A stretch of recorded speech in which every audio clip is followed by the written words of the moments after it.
and when his brothers weren't available to work out, he recruited sisters. He had a sister, Marion. She said, okay, Mary, I want you to throw this football.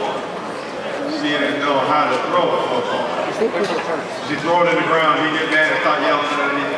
Teach her how to put her hand on the football, and she claims that she threw a spiral. So he would run back and forth, she would throw over here, and then she started doing push-ups with him. She started doing sit-ups with him. She started doing chin-ups in the tree.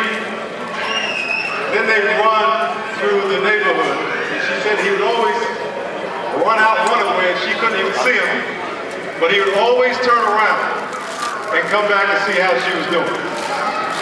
He was always looking out for her. Another Junior Seau takeaway. Somebody you need to go back and check on in your life. We all have somebody in our life who's hurt. Take a minute, turn around, go see how they're doing. Our next speaker is a local Super Bowl champ hailing from Torrey Pines High School. Give a warm welcome to John Lynch.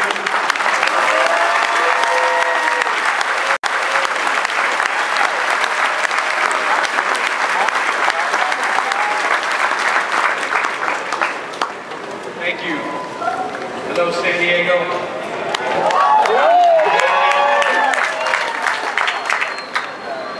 You know, it's always great coming back to my hometown where I was born, where I was raised. And, you know, I used to be really welcomed here until one time I had a great idea of packing an LT and then throwing his helmet across the field. It's not been so warm ever since, but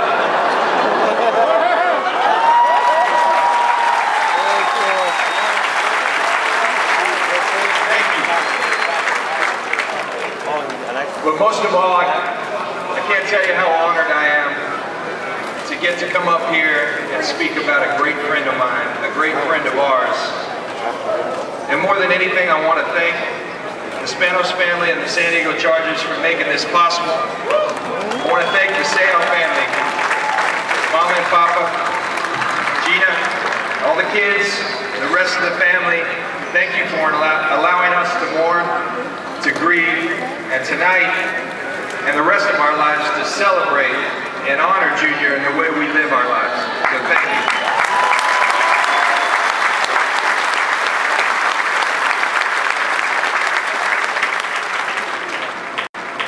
Now I know someone earlier said, I don't know if Junior's watching. I believe he's watching right now. I believe he's listening. So I want everybody right now, we've all heard, anybody who knew Junior knew he used to love to say buddy. That was his deal. So on three, I want everyone to call up to Junior buddy. On three, all right? Here we go. 1, 2, 3. Buddy! I love it. And I know he's smiling. You know, football has been taking a beating here of late. But I got to tell you, it's a wonderful sport. It's a wonderful game. And I think the thing I love most about football, that I do love about football, is this, that it brings people together. It brings people together from Oceanside, Chula Vista, from all over, because they love something, the San Diego Chargers, or because they hate the Raiders.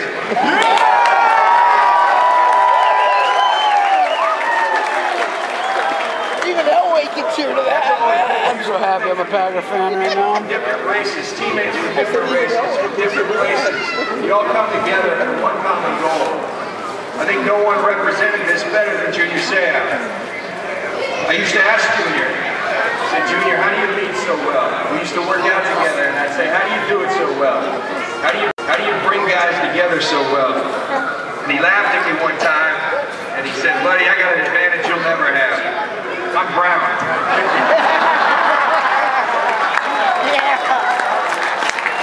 going to have to work a little harder, because when I want to be black, I can be black. When I want to be white, I can be white. And that was Junior. And he did it well.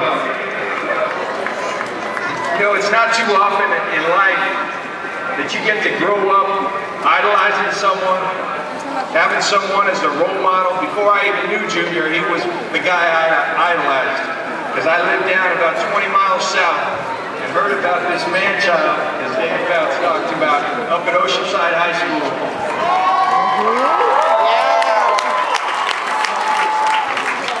And people know about Junior, the football player. This was the greatest high school athlete I've ever seen. If you ever saw him play basketball, it was unbelievable.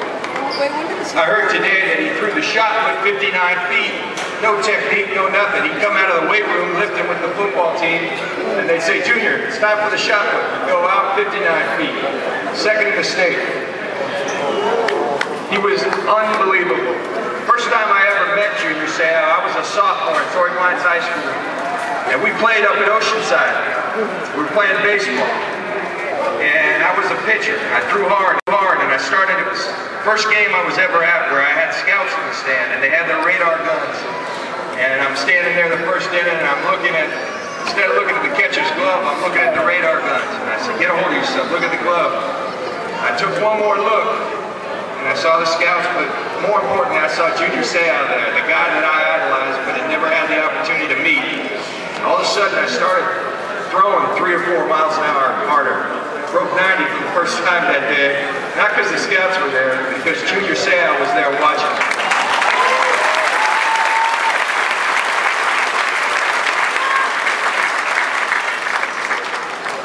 I went on that game. Later on, I was in the on-deck circle, and I looked over, and Junior's still there. I said, I really got to show off now. I got a good fastball right there, and I put it over the fence onto the 5 freeway there. And Junior this time came over to the dugout. Never done it in my life. I said, buddy, that's the way you play. Never forget that.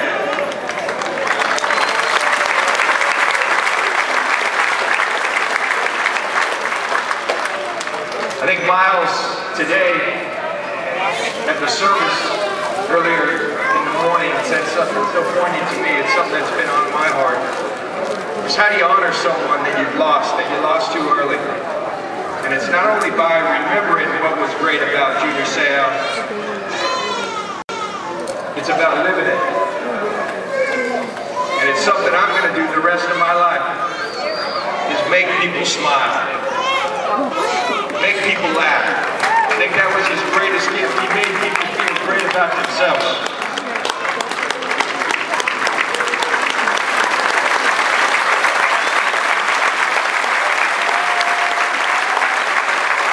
I just don't want to think this was something Junior was just blessed with. That it was a talent, and it was. I know he was. He was, I think, put on this plate, put on this earth to make people feel good about themselves. But I learned today that it was also something his parents instilled in him. It was a great story that they told at the service today where Junior's mom used to tell the boys as they left for school, you go out, make happy. He did every day that I knew him, and you should be proud of that, Mama Seau.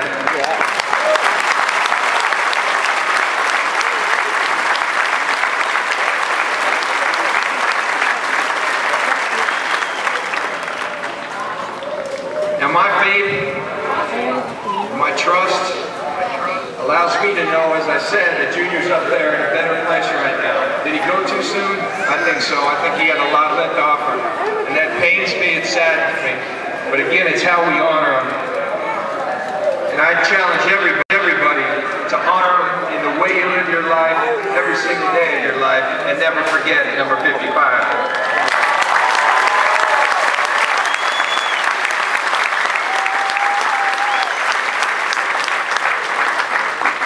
Stories about Junior as a buddy, and we started working out together my last 5 years of my career.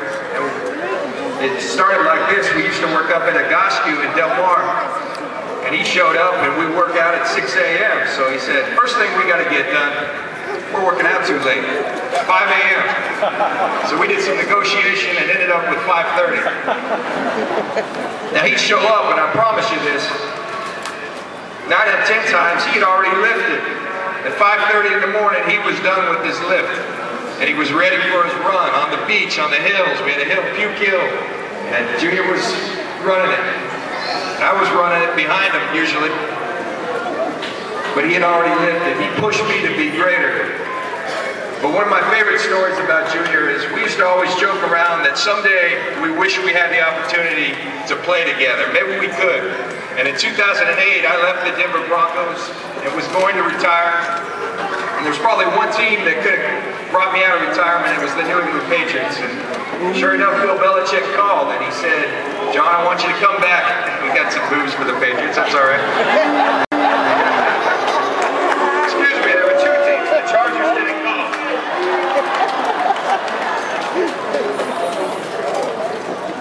But I was talking to the Patriots, and I think they enlisted Junior to call and recruit me a little bit. He said, "Buddy, we're finally going to get the opportunity." I said, "Well, he wasn't there yet." And so he said, "But get out there, you'll love it. Belichick's great, Mr. Kraft's great, you'll love it." So I ended up going to the Patriots. But before that, Junior got on the phone and he said, "Well, one thing, buddy, I thought I taught you a lot." And I said, "Yeah, what's that?" He said, "Why are you going now? Wait till November, go with me." Sure enough, he went in November. I ended up retiring. We never got a chance to play together.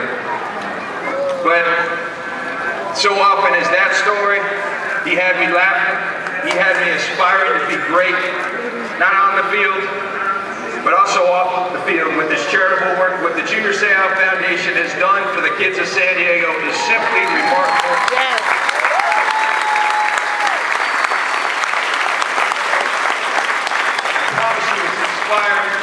Players all over this league, what Junior started, what San Diego supported, has inspired myself and many others to do great things in their community. For that, I thank you, Junior.